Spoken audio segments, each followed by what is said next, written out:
to yesterday, bringing you programs from the golden age of radio. I'm Mark Lavonier. In this hour, Broadway, we'll hear the Booth Tarkington story, 17, adapted on the Mercury Theater on the air. The play ran on Broadway at the Booth Theater, incidentally, from January to August of 1918 for 225 performances, and the Mercury Theater, headed up by Orson Welles, delivers a decidedly different take on the story. This was first heard on CBS Radio on October 16, 1938.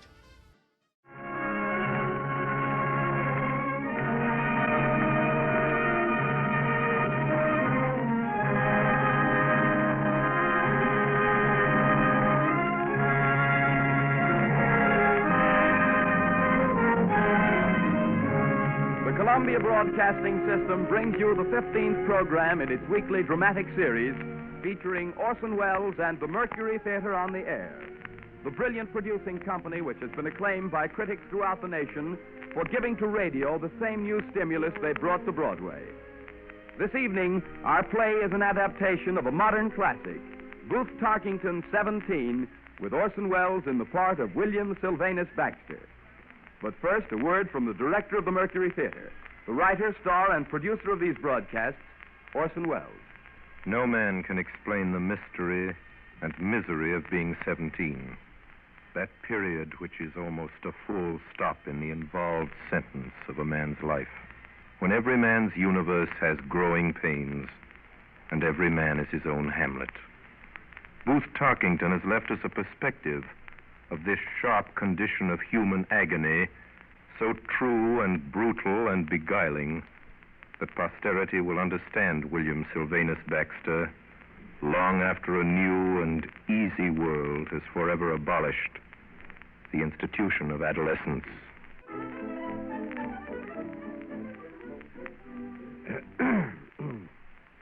My name's Parcher, Henry Parcher. I live on Maple Street, number 42. Wife and one daughter, May, 18 years old. On one side of us is Doc Watson's house, vacant now. On the other is George Baxter's, Mr. and Mrs. and 2 children. Little girl about 10, I forget her name. Boy Willie, 17. Just now we've got a visitor, a friend of May's staying with us. Lola Pratt. Talks baby talk. Well, I guess we can stand it for a weekend. Anyway, the young folks don't stay around the house these days. In this town, they spend most of their time at the Main Street Pharmacy.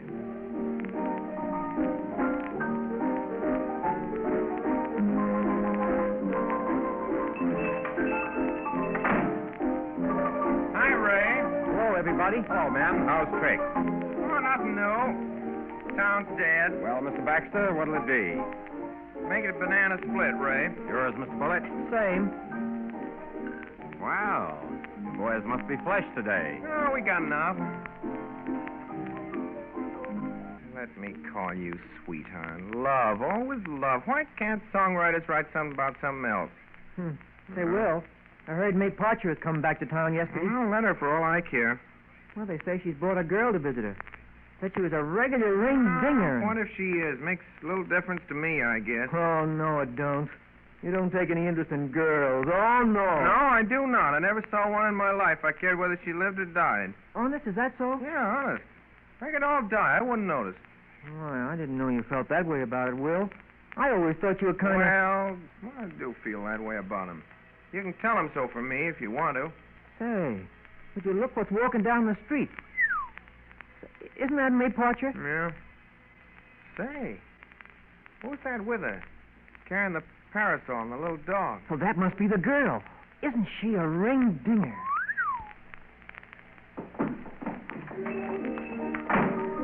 Hey, Will. Joe, don't you want your split? To milady with the little dog. I do not know her name, though it would be the same where roses bloom at twilight and the lark takes his flight. So I will call her Milady. By the sands of the sea, she will always be just Milady to me. William Sylvanus Baxter, Esquire, July 14th. Willie, Willie, Ye gods. Willie, Mama wants you. Oh, go away, Jane. Willie! What do you want? Willie, Mama wants you. Wants to go help Genesis bring some wash tubs home and a tin clothes boiler from the second-hand man store. What? She wants you to hurry. And I got some bread and butter and applesauce and sugar for coming to tell you. Oh, go away, will you, Jane? Go on. Willie, open the door, please. All right, Mother. Carry wash tubs. That's a nice thing to ask me to do. Ye gods, you think Joe Bullett's mother would dare to... Wait, dear. I just want to explain. Explain, ye gods. Now, just a minute, Willie. What I wanted to explain was why it's necessary for you to go with Genesis. Mother, you expect me to walk through the public streets with that awful-looking old colored man? Well, Genesis isn't old, is he, Mama? Oh, he is so old. Besides, he's practically in rags, and he doesn't even wear an undershirt. Now, who on earth minds what Genesis wears or doesn't wear? Second-hand wash tubs and tin clothes boilers. That's what you want your son to carry through the public streets in broad daylight. Ye gods. Well, there isn't anybody else. Now, please don't rave so, Willie, and don't say ye gods so much. It really isn't nice. Now, I'm sure nobody will notice you. Nobody? Oh, no. Nobody except the whole town. Why... When there's anything disgusting has to be done in this family, why do I always have to be the one? Mother, why can't Genesis bring the second-hand wash tubs without me? Why can't the second-hand store deliver them? The second-hand store doesn't deliver things. And Genesis says he can't possibly carry 2 tubs and a wash boiler himself. Now, I don't like to ask you, but it really isn't much. You and Genesis can just slip up there and... Just slip up there. Ye gods! Oh, really, Willie, it isn't worth your making all this fuss Oh, about. no, it's nothing. Nothing at all. And, Willie, dear, on your way downtown, you might tell the tailor to call for your father's full-dress suit. He hasn't worn it in 4 months. It's too tight for him. Needs to be altered. Ye gods, do I have to do everything in this house? Ye gods! Mama, what's the matter with Willie? Well, you see, dear, he's 17.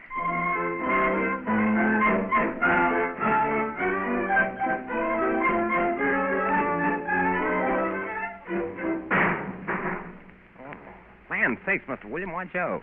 You can't see where you're going with that tin boil over your head. I don't want to see, and I don't want to be seen. You sure is fixing to get run over. Well, carry the big tub between us like this, and you can guide me. Now, come on, Genesis. Say, is that muddy you're still following us? Sure is. Clem never stopped following me yet. I reckon it's the followingest dog in the world. Well, he can... Oh, don't let him follow through the streets. Not a moth-eating mongrel like that. It's bad enough to be seen carrying all this junk. Man sakes, ain't nobody can tell who you are with that wash tub over your face. Genesis, make that dog scat, Ain't please. nobody to make that dog scat. I ain't had it more than 2 weeks, but I don't believe President of the United States make that dog quit following. Well, keep him as far back as you can so people won't know it's us he's following. Go on, Clem. Stay back, dog. Careful, Mr. William. We're crossing the street. You tell me if anything's coming. Oh, well, road's clear. Come on. All right. Where roses bloom at twilight, and the lark takes his flight by the sands of the sea, she'll always be... What about you reciting, Miss William? Oh, just something I made up. It sounds kind of like a poem. Maybe it is, maybe it isn't. Oh, they see the funny laundryman. See, the shoppers must see, too. Lola, they'll hear you. Hey, what's behind this? There's 2 young ladies. One's got yellow hair and kind of pretty. Carrying a funny little dog. Looks like a caterpillar. Expect Clem could eat him in one swallow. Now, the dance office must have dollar nickel rotten. Now she got that little bird walking. Hurry, Genesis, hurry. Say, what you in such a rush for? I got plenty of time. How close are they, Genesis? And ladies, about 20 feet. Mr. Williams, stop pulling on this tub. My handles most walk through my hide. Lola, you better not let Floppet near that awful-looking dog. Little dog better not mix with old man Clem. He... Doggy must belong to funny laundryman. Hey, near me, precious Floppet. Hurry up. Here, Floppet. Floppy, oh, dirty dog. You stop that horrible dog. I'll have you arrested. There, precious darling, come to Mama. Is he all right, Lola? Isn't Pickle hard to beat him so sloppy? Hey, you. Fuck me, ma'am. Where's that other laundryman? It's his dog, isn't it? Laundry, ma'am? What? He ain't no I'd like to get my hands on him. I'd have him arrested. Come, precious. Don't Mom make some more wise and precious love. Willie, you come behind that hedge now. He's gone. We better be getting along home with these tubs. Oh, Genesis. Isn't she wonderful? Hey, Genesis, did you ever see anyone like her, Genesis? Huh?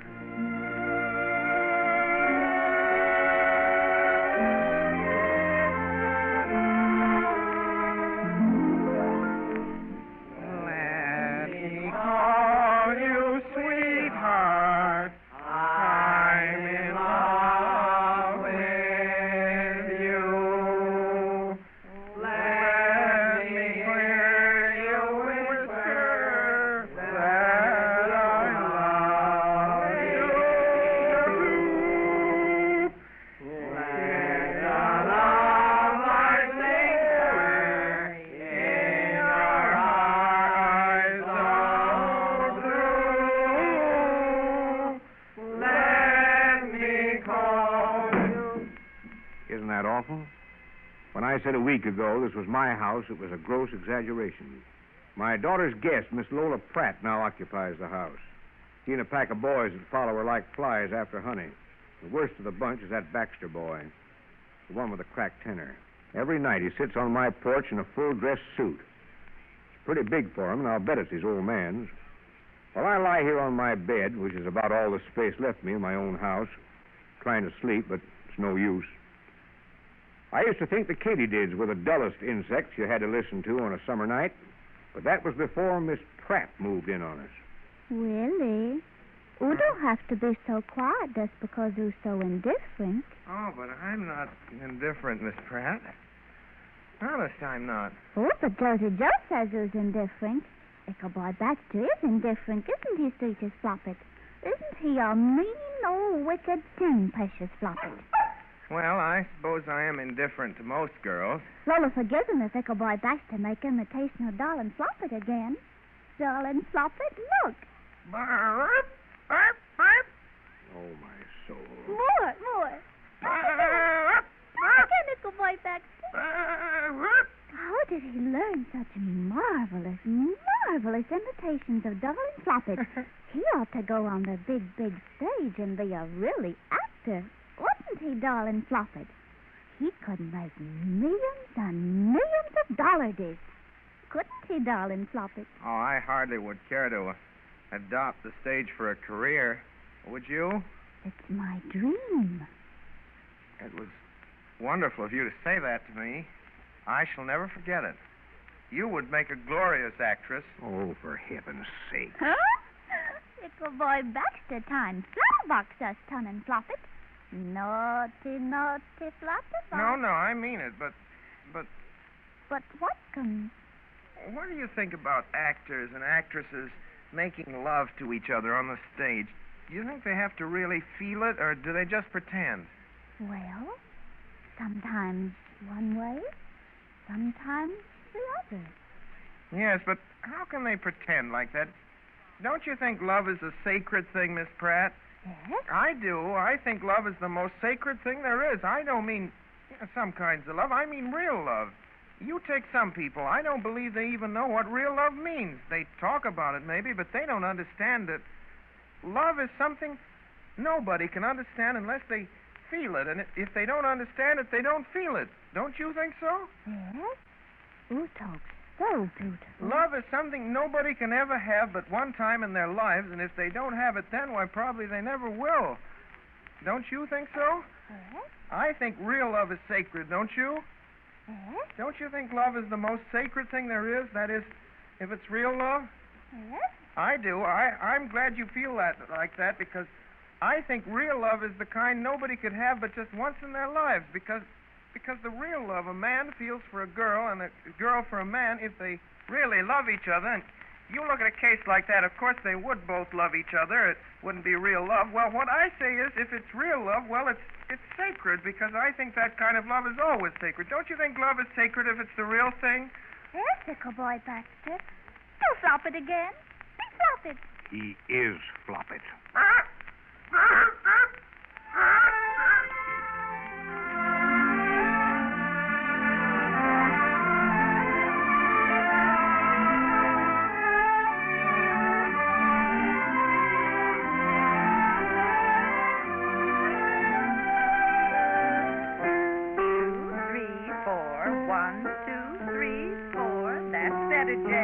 Well, do I have to practice much longer, Mother? Until your hour's up. Now try it again. 1, 2, 3, 4. 1, 2, 3, 4. 1, You've 2, got to do 3. something about that child. I cannot stand it. Oh, you've been gone all morning, Willie.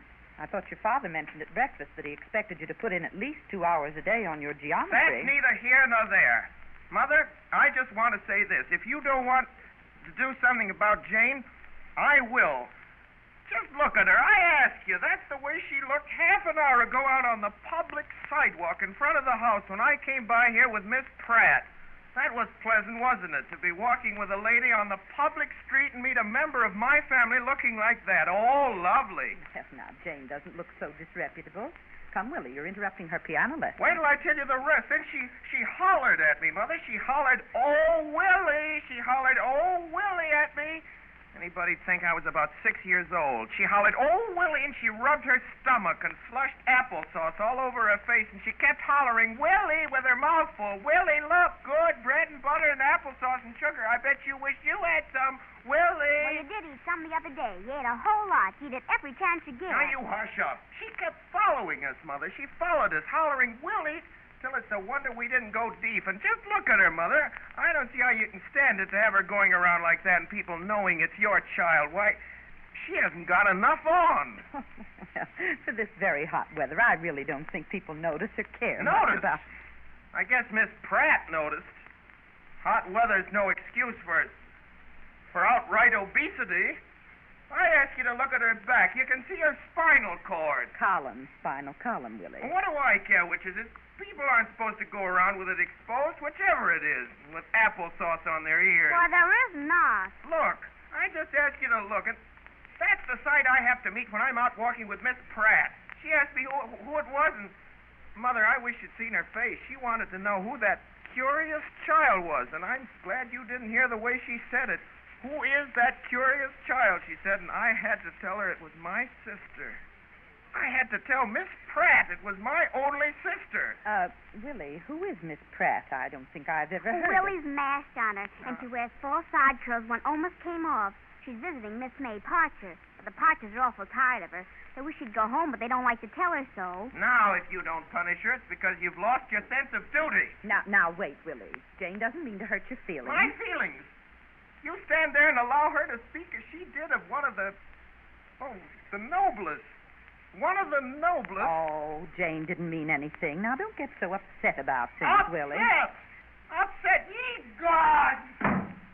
What made you say that? Where did you hear such things? Well, I was there. You were where, Jane? At the Parchers. Oh, I see. Yesterday afternoon, Miss Parcher had the Sunday school class for lemonade and cookies. Well, did you hear Miss Parcher No, say? I ate too many cookies, I guess, maybe. Anyway, Miss Parcher said I better lay down. Lie down. Yes'm. On the sofa in the library.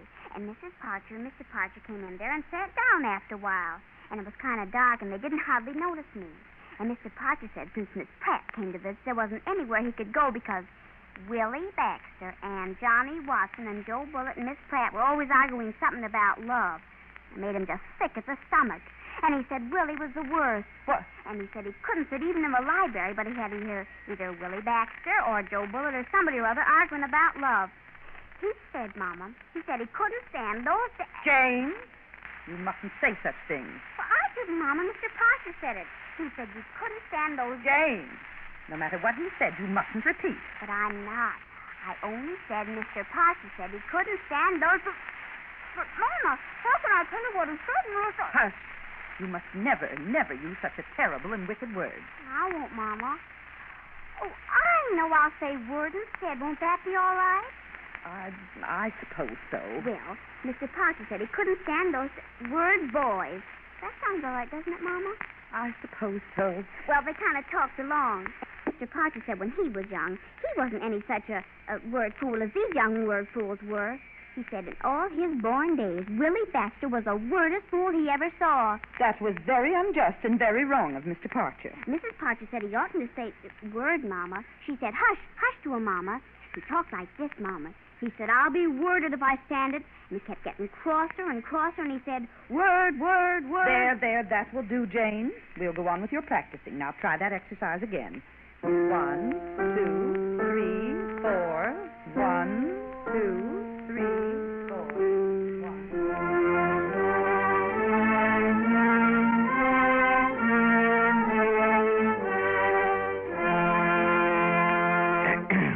jabber, jabber, jabber, jabber, jabber, jabber, jabber, on and on. That's the way these young folks talk. Same things over every night like finger exercises. No sense, no rhyme, no reason. Just jabber, jabber, jabber, jabber, jabber. Wonder what they find to talk about. Genesis, I want to ask you something. What's that, Mr. Willie? Seems like this ice cream ain't never gonna freeze. Genesis, how old were you when you were married? Well, sir, I had 3 children when I was 20. I had 2 when I was 18. You Now, did? go away, Jane. Genesis, how old were you when you had the first one? I was just your age, Miss William. Yes, sir, I was 17. Well, Genesis, what became of the one that was born when you were 17? Well, Miss Willie, sir, I never did know. Was it a boy or a girl? It seemed like it must have been a boy, Miss Jane. Well, did it die? Well, I think it must be dead by now. A good many of 'em dead. What I knows is dead. Yes, I reckon so. Genesis, how old were you when you were married? Me? Well, sir, that depends. I recollect I was married once in Louisville. Well, I heard of people getting married even younger than you were. Yeah, you take India, for instance. Why, they get married in India when they're 12 and even 7 and 8 years old. Oh, they do not. The mothers and fathers wouldn't let them, and they wouldn't want to anyway. I suppose you've been to India and know all about it. Well, the matter of that, there was a young couple got married in Pennsylvania the other day. The girl was only 15 and the man was 16. It was in the papers, and their parents consented and said it was a good thing. And there was a case in Fall River, Massachusetts, where the young man, 18 years old, married a woman 41 years old. It was in the papers, too. And I heard of another case somewhere in Iowa. A boy began shaving when he was 13 and shaved every day for 4 years. Now he's got a full beard, and he's going to get married this year because he's 18 years old. And Joe Bullett's got a cousin in Iowa that knows about this case. He knows the girl this fellow with the beard's going to marry, and he says he expects it'll turn out the best thing could have happened. And right here in our own county, there were 11 couples married in the last 6 months under 21 years of age. My goodness, how you collect all them facts, Miss Willie? Land name. What puzzles me is how you remember 'em after you done collect 'em. If it was me now, I couldn't collect 'em in the first place, and even if I could, it wouldn't be no good to me because I couldn't recollect 'em. Well, it isn't so hard if you kind of get the hang of it, Genesis. I always did have a pretty good memory. Oh, Mama says you're the most forgetful boy she ever heard of. Says you can't remember anything 2 minutes. Oh, you hush. Genesis, do you remember when you were married? Genesis? Genesis, how'd you feel about it? I mean, were you sort of shaky, for instance? As if you were taking an important step in life? Let me see, I felt mighty shaky once, I recollect. That time a man started shooting at me from behind a snake fence. Shooting at you, Mr. Genesis? What'd you do that for? Nothing in the wide world. Bound to shoot at somebody, and they pick on me because I was the handest. Well, ice cream all fresh. Think I better throw it in the kitchen. He must have been 16 When, Willie? when he was married. Things you don't understand. You run in the house. Go on, Jane. Go on.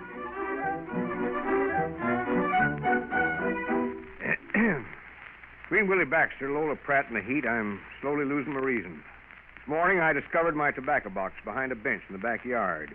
When I took the lid off the box, I found a faded rose, a girl's silver shoe buckle, a tortoiseshell hairpin, white ribbon faintly smelling of violets, 3 withered 4-leaf clovers, other vegetation now indistinguishable, and a note on lavender paper addressed to Ickle Boy Baxter.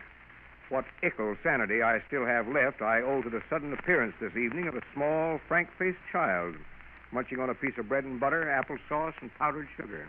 Good afternoon, Mr. Parcher. Good afternoon. Mr. Parcher, my brother Willie's been at your house all afternoon. I suppose so. Listen, Mr. Parcher, my brother Willie isn't coming back to your house tonight, but he doesn't know it yet. What? Willie isn't going to spend any more evenings at your house at all. He isn't, but he doesn't know it yet. Are you sure he isn't? I know he isn't. It's on account of something I told Mama. Told your mama what? What you said. What about? About Willie. You know. No, I don't. It was when I was laying in the library that day of the Sunday school class. You and Mrs. Parcher was talking in there about Miss Pratt and Willie and everything. Good heavens, did you hear all that? Yes, I told Mama all what you said. Murder. Well, I guess it's good I did because, look, that's the very reason Mama did something so he can't come anymore except in daytime. He hasn't found out yet. Found out what, please? He hasn't found out he can't come back to your house tonight, nor tomorrow night, nor day after tomorrow night. Is it because your mama's going to tell him he can't? No, Mr. Parcher. She just did something. Huh? What? What'd she do? Well, it's a secret. Oh, I could tell you the first part of it, up to where the secret begins, I expect. Do.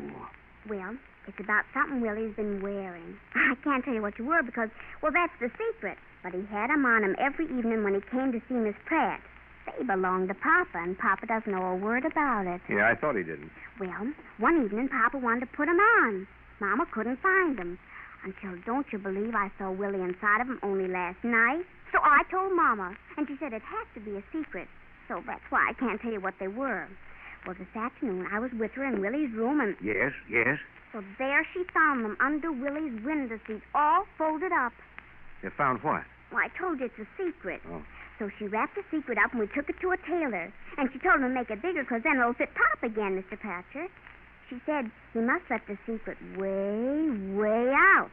So I guess Willie looked kind of funny in it after it's fixed. And anyway, Mr. Parcher, the secret won't be home from the tailor's for 2 weeks, and maybe by that time Miss Pratt will be gone. Do you honestly think so? Well, anyway, Mr. Parcher, Mama said... Well, she said she's sure Willie wouldn't come here in the evening anymore. When you're home, Mr. Parcher, after you've been wearing the secret every night this way, you wouldn't like to come and not have the secret on. I suppose that's what you meant when you said he wasn't coming back, but didn't know it yet. Oh, yes, Mr. Parcher. I know your last name, of course, but I'm afraid I've forgotten your other one. Well, it's Jane. Jane. Jane, I should like to do something for you. Oh, that's all right, Mr. Parcher. Well, I guess I'm home now. Goodbye, Mr. Parcher. Goodbye, Jane. I'm afraid little Jane has her first beau. A gentleman is going to send her a 5-pound box of candy, and that gentleman's name is Henry Parcher. Well, we've got still a new boarder at the Parcher house. Beside Lola Pratt in her usual string, there's Joe Bullett's cousin George from out of town. George has an excellent appetite. He's going out today with a crowd on a picnic. Well, we'll have one meal in peace. How it pains, up and down the system, when it rains. Oh, boy! Pass the corn, Johnny. Hey, I want some of those cucumber pickles. Say, who's hiding the gravy? Joe just lost his fork. Got an extra fork, anybody? Oh, somebody lost his girlfriend. Hey, has anybody seen Willie Baxter's girl? Yeah, you think Willie was at a funeral? Oh, hush your mouth. Joe Bullitt looks kind of sick, too. What you voting for, Joe? Oh, stop teasing him, boy. Hey, why aren't you sitting next to Lola, Willie? Oh, dry up, will you? He looks kind of occupied. Joe Cousin's rushing, huh? Pass the chicken, will you, Manny? You've had 3 helpings already. Why aren't you eating, Willie? Oh, 'cause I'm not hungry, that's why. Me, I can't keep up with Joe's cousin. Look at that George eat. What'd you have to invite the big lummox for, Joe? How did I know George was going to hog Lola and eat his fool head off? Oh, look at that goop. I tell you, I'm going to... Mr. Floppet, want to snuggle Jay, big man? Want to hold the go Floppet, Uncle George? Why, you bet I do, Lola. Dogs are always crazy about me. Dogs and children. I don't know why it is, but they just take right to little Georgie. Floppet looks so tootin' tunnin' on Drape enormous man's lap. Well, he does look kind of small compared with good old George. Well, I always was a good deal bigger than the fellas I went with. I don't know why it is, but I was always kind of quicker, too, as it were. Take me in an automobile now. I got a racing car home. Ooh, Georgia can drive like Drape big racing man. Lola, I'd like to have you see how I handle that little racing car. Girls over home, they say they like to go out with me just to watch the way I handle it. They say it ain't so much just the ride, but more the way I handle that little car. Yes, I don't know why it is, but that's what they say. Oh, pass me more potatoes, Lola. Ooh, go Floppet, what don't your Georgia comes eat enormous dinner? Why, you haven't seen me start. Hey, here, don't take out that pie. I'll finish the platter. Look, precious Floppet. How'd you like a smoke, George? Oh, say, I don't smoke papers and old carpets. Not me. Oh, but cigarettes so lovely smell. Uncle George made it too little boy for smoking. Oh, now it's not that, Lola. I only smoke cigars. Cigars? Oh, splendid. Light one, Uncle George. Light one ever and ever so quick. Yeah, I forgot my cigar case. Hey, George, here's some cigars. Cuban sweetheart. Thanks, Baxter. Light one. Light one. Look, everybody. Great big man can't be happy unless they have a tobacco smoke. Light it, Georgicum. Oh, boy, that's good. That's the old stuff. That's what I was looking for. Watch, everybody. Now, Georgicum, great big enormous puffs. That's it. Now, another one. Another one. Sure. These are... These are fine. Another one, Georgicum. Another one. Just a second. I... Don't stop, Georgicum. Make great big puffs for precious floppets. But I can't. I guess I better go outside for a minute. Just a minute. What's wrong with George? Is he sick? See how pale he got? Come on, Willie. We got to take care of him. Maybe he needs a doctor. Ah, you take care of him.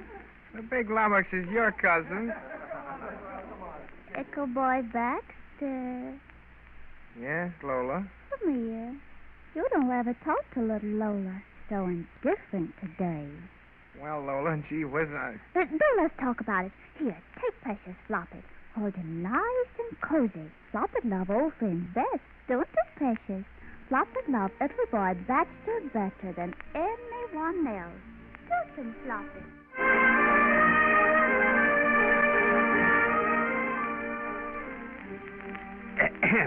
Well, I guess the happy day's in sight. Saturday night, we're giving a farewell party at the Parcher household for Lola Pratt, our weekend guest, who stayed for the summer. Never has a party meant so much to me as this one. Farewell party, farewell Lola, farewell silly boys, mixed quartets, farewell Willie Baxter, farewell party. Father. Yes, Willie? Dear me, Willie, you do look pale. You better rest up for the party Saturday. Father. Father. I suppose you got Miss Pratt safely home from church. She might have been carried off by footpads if you three boys hadn't been along to take care of her, huh? Father, I have come to, What on earth's the matter with you? Father, I have come to place before you something I think it's your duty as my father to undertake, and I have thought over this step before laying it before you. My soul, my soul. At my age, there's some things that ought to be done and some things that ought not to be done. If you ask me what I thought ought to be done, there's only one answer.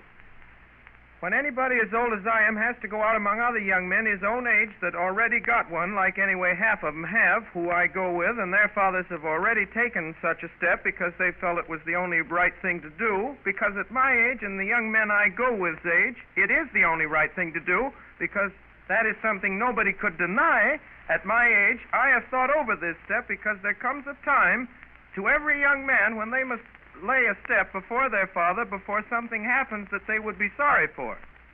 I have thought this undertaking over, and I am certain it would be your honest duty. My soul. I thought I knew you pretty well, but you talk like a stranger to me. Now, what's all this? What do you want? A dress suit. A dress suit? Well, I'm glad you're talking about something, because I honestly thought it must be too much fun. Father, I got to have one. Got to? At your age, I thought I was lucky if I had any suit that was fit to be seen in. You're too young, Willie.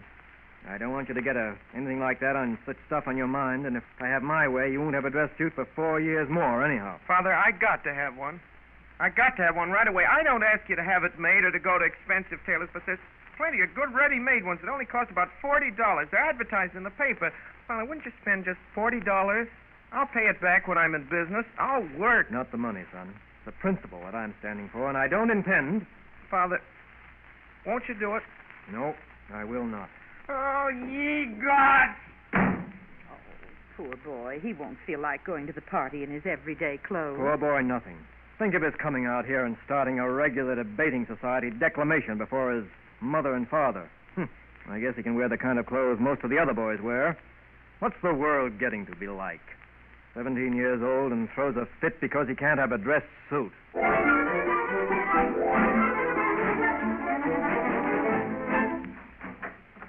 Mother. My, Willie, dear, you look worn out. What's the matter? Mother, I want to speak to you. Well, first you better eat your supper. I left it on the table. I want to speak to you about something important. Yes, Willie? Oh, please send Jane away. I can't talk about important things with a child in the room. Oh, Mama, do I have to go? Just a few minutes, dear. Mother, Hmm? Mother, I want to ask you please to lend me $3.60. What for, Willie? Mother, I just asked you to lend me $3.60. But what for? Mother, I don't feel I can discuss it any. I simply ask you, will you lend me $3.60? I don't think I could, Willie, but certainly I should want to know what for. Mother, I am going on 18 years of age, and when I ask for a small sum of money like $3.60, I think I might be trusted to know how to use it for my own good without having to answer questions like a child. And after all... I don't think I ought to, dear, and I'm sure your father wouldn't wish me to unless you tell me what you want it for. You won't do it. Well, you see, dear, I'm afraid the reason you don't tell me is because you know that I wouldn't give it to you if I knew what you wanted it for. Now, sit down and eat your supper. You mustn't be late to the party. What? Well, Willie, where are you going? I don't want any supper, and I'm not going to the party. Well, of all things. Oh, Mama. Yes, Jane? I was hiding behind the door so I could hear everything. Now, Jane, you know you shouldn't do that. But, Mama, I had to. I know why Willie asked you for the money. Genesis told me. Jane, what did Genesis tell you? First of all, Willie didn't come home today because he was counting knotholes and shingles. He was what? Yes'm. Genesis knows all about it. This lumberyard man got into some kind of a fuss because he had bought millions and millions of shingles, Mama, that had too many knots in, and the man don't want to pay for them, or else the store where he bought them won't take them back. And they got to prove how many shingles are bad shingles or something. And anyway, Mama, that's what Willie's doing. Every time he comes to a bad shingle, Mama, he puts it somewhere else. And every time he puts 1,000 bad shingles in this other place, they give him 6 cents. Good gracious. Oh, but that's nothing, Mama. Just wait till you hear the rest. That part of it isn't anything at all, Mama. You wouldn't hardly notice that part of it if you knew the other part of it, Mama. Jane. Yes'm? I want to know everything Genesis told you, and I want you to tell it as quickly as you can. Well, I am telling it, Mama. I'm just beginning to tell it. I can't tell it unless there's a beginning, can I? Try your best to go on, Jane. Yes'm. Well, Willie needed some money bad, and you and Papa wouldn't give him any. And so he began counting shingles today, because tonight's the night of the party, and he just has to have it. Well, how did Genesis know that? Did Willie tell Genesis? Listen, Mama. Genesis knows all about a second-hand store over on the avenue, and it keeps most everything. And Genesis says it's the nicest store. And Genesis says this man is the bargainest man in the whole wide world, Mama. Well, and so this man's name is One-Eyed Belgis, Mama. That's his name, and Genesis says so. One-Eyed Belgis told Genesis that Willie came in there and tried on the coat of one of those waiter suits. Oh, no. Yes'm. And One-Eyed Belgis told Willie that suit was worth $14. And Willie said he didn't have any money. Well, and so they bargained and bargained and bargained. And then after they bargained and bargained, One-Eyed Belgis said Willie should give him $3.60 for Willie to pay before he'd get the suit. Well, and so the worst part of it is, Genesis says the suit is haunted. What? Yes'm. Genesis says that suit is haunted. Genesis says everybody over on the avenue knows all about that suit. And he says that's why One-Eyed Belgis could never sell it before. Genesis says One-Eyed Belgis tried to sell it to a colored man for $3. The man said he wouldn't put it on for $300. And Genesis says he wouldn't either, because it belonged to a waiter that... Mama, this waiter, he lived over on the avenue. And he took a case knife he sharpened, and he cut off a lady's head with it. Woo! Oh. And he got hung, Mama. If you don't believe it, you can ask One-Eyed Belgis. I guess he knows. Hush, hush. And he sold this suit to One-Eyed Belgis when he was in jail, Mama. He sold it to him before he got hung, Mama. Hush, Jane. And he had that suit on when he cut the lady's head off, Mama. And that's why it's haunted. They cleaned it all up except for a few little spots of blood. Jane, you must not talk about such things. And Genesis mustn't tell you stories of that sort. Well, how could he help it if he told me about Willie? Never mind. Did that crazy child... Did Willie bring that suit into this house? Yes, Mama. Well, I'm going right down to Mr. Belgis's. He'll turn back Willie's money or I'll have him arrested. Arrested? Mama, can I go along? No, you stay here and finish the dishes. Oh, dear. Jane, yesterday I took your papa's evening clothes back to the tailor to get them pressed, and, well, I guess he must have misunderstood because he took them way in again, and now they're much too tight for Papa. They just about fit Willie, I guess. So there they are, hanging in the hall closet upstairs, all pressed. But don't tell anyone what I said, Jane. Oh, no, Mama. Willie! Oh, Willie!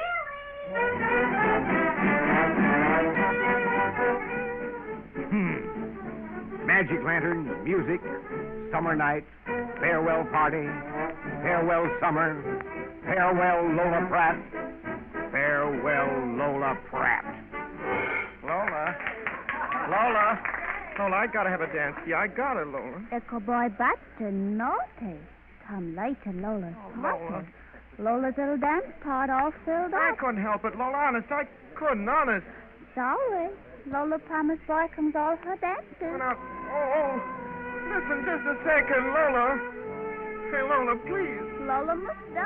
Boy comes waiting for his little partner. You look here, Johnny, and Joe, you listen too. You both got 7 dances apiece with her. All on account of my getting here early enough. And listen, you got it. Well, it wasn't because of any such reason. I asked her for mine 2 days ago. Well, that wasn't fair, was it? Just because I never thought of sneaking in ahead like that, you go and... Well, you ought to have thought of it. I can't stand here gabbing all night. Joe, I've done a good many favors for you. I gotta go and see a man. Now, let me go, Willie. Oh, Joe. Somebody I gotta see right away before the next dance begins. Honest, I have. Oh, ye gods. Can't you wait a minute? You gotta give me anyway 2 out of all the dances with her. You heard her tell me yourself that she'd be willing if you or Johnny or... Well, I only got 5 or 6 with her and a couple of extras. Johnny's got 7. Listen, now, Joe, if I'd got 6 regular and 2 extras with Miss Pratt last night and you got here late and it wasn't your fault, I couldn't help being late, could I? It wasn't my fault I was late, I guess, was it? Well, if I was in your place, I wouldn't act the way you and Johnny do. Not in 1,000 years I wouldn't. I'd say, you want a couple of my dances with Miss Pratt, old man? Why, certainly. Yes, you would. Oh, now, look here, Joe. Don't you realize this is the very last night of Miss Pratt's going to be in this town? Well, you bet I do. Joe, you and I have been friends ever since you and I were boys. Well, when I look back, I expect I've done more favors for you than for anyone else, Joe. Bill, there's other girls here you can get dances with. There's 1 or 2 of them sitting around the yard. Oh. You can have a bully time, even if you did come late. Joe, you got to give me anyway 1. Look. Sitting yonder over under that tree all by herself. That's a visiting girl named Miss Boat. Oh, Miss... She's a little fat, but, well, I bet she's a good dancer. May Parcher says so. She was trying to get me to dance with her myself, but I couldn't, or I wouldn't, or I would have. No, I gotta go, Bill. I got to. Now, wait just a minute. I gotta go. I got to get back. Oh, no, hey.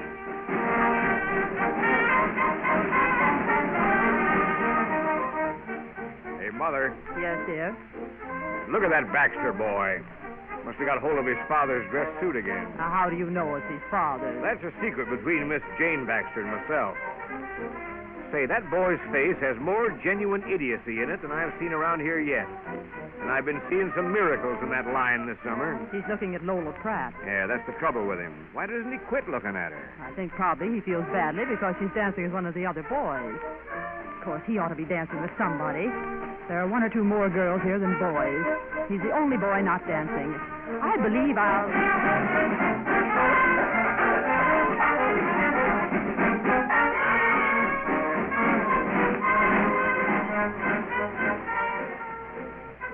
Good evening, William. Good evening, ma'am.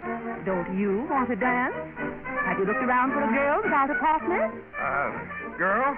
You come with me. I'll fix you up. But, ma'am, Miss Boat, this is Mr. Baxter. He and you both came late, dear, and he hasn't any dances engaged either. So run and dance and have a nice time together. Well, Miss Boat. May I have this dance with you, Miss Boat? Very pleased to. Doggone.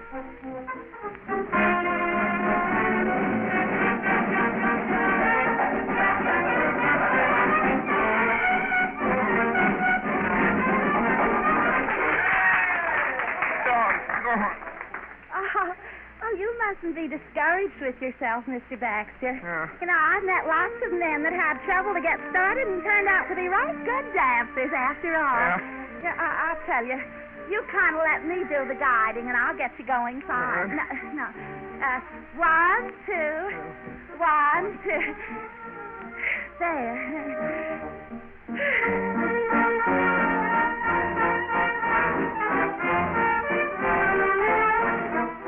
Oh, I just love dancing, don't you, Mr. Baxter? What? Yeah. It's a beautiful floor for dancing, isn't it? Yeah. I just love dancing. Don't you love it, Mr. Baxter? Yeah. It's lovely. Well, let's go out on the porch, Mr. Baxter. All right.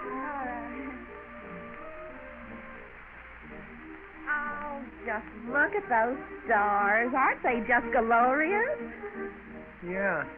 You can sit closer. Come over here. You know, we used to dance a lot up at the lake. It's a floor like this is tonight, just about early enough, and as nice a floor as I ever danced on. Of course, there weren't so many men like there's here tonight, and I must say I am glad to dance with a man again. My, what a shindig, Mother. Genesis adds just the right touch with that waiter's uniform. I'll bet it's borrowed, too. Well, everyone's having a grand time except that Baxter boy. I've been watching him all evening, and I never saw true misery show plainer. By George, I've begun to feel sorry for him. Can't you trot up someone else so we can get away from that fat girl? I've tried, and I've tried, and I've tried. Well, do something. We don't want to find him in the cistern in the morning. I know. I'll make May and Lola and their partners come and sit in this little circle of chairs here. Then I'll go and bring Willie and Miss Bolt to sit with them. I'll give Willie the seat at Lola's left. You keep the chairs and tell Genesis to get busy with the sandwiches.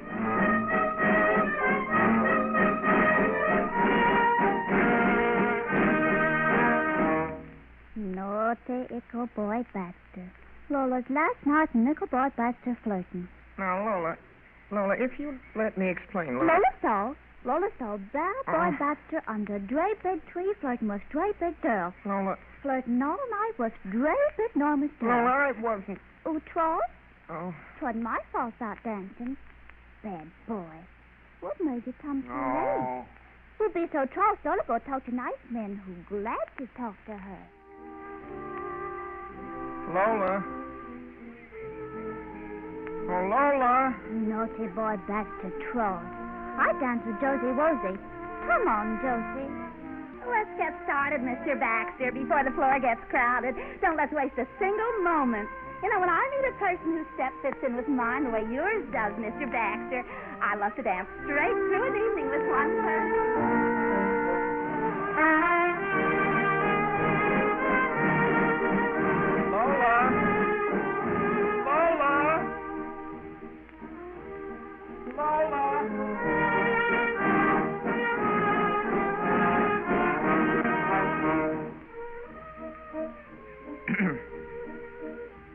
Dear Lola, dearest Lola, just after you left, I went up to my room and began writing this poem to you. Lola, I want you to keep it with you always.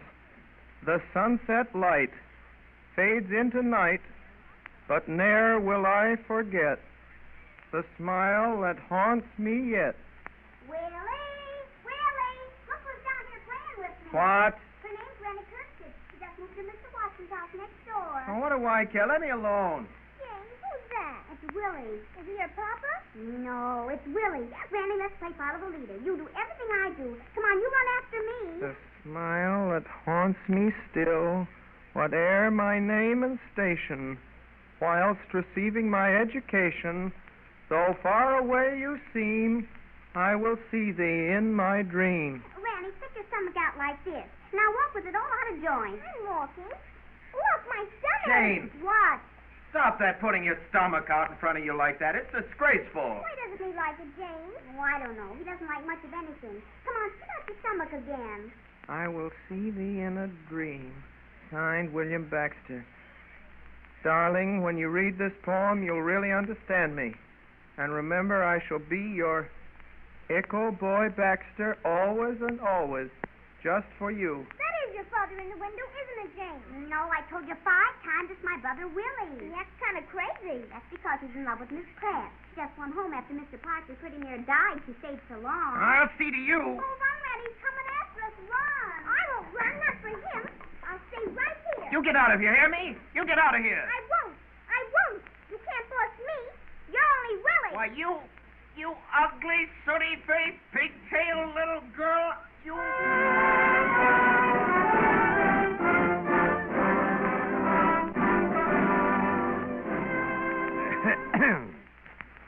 Yes, sir, that's what he called her. I was standing on the porch at the time, and I heard it with my own ears. Well, sir, that was a long time ago. 10 years since the Kirsteads moved in Doc Watson's house next door. A lot of strange things happened in 10 years. For instance, you'd never believe it when I tell you Willie Baxter, age 27, is finally doing a sensible thing. He's doing the only sensible thing he ever did in his life. Yes, sir, he's doing it right this minute, over at the Stone Church on Grove Street. He's standing kind of straight, his head up, at the end of a long aisle. There's a fine-looking girl got hold of his arm. Ranny's not got pigtails anymore, but she's still got good sense. And that's something Willie can count on for the rest of his life.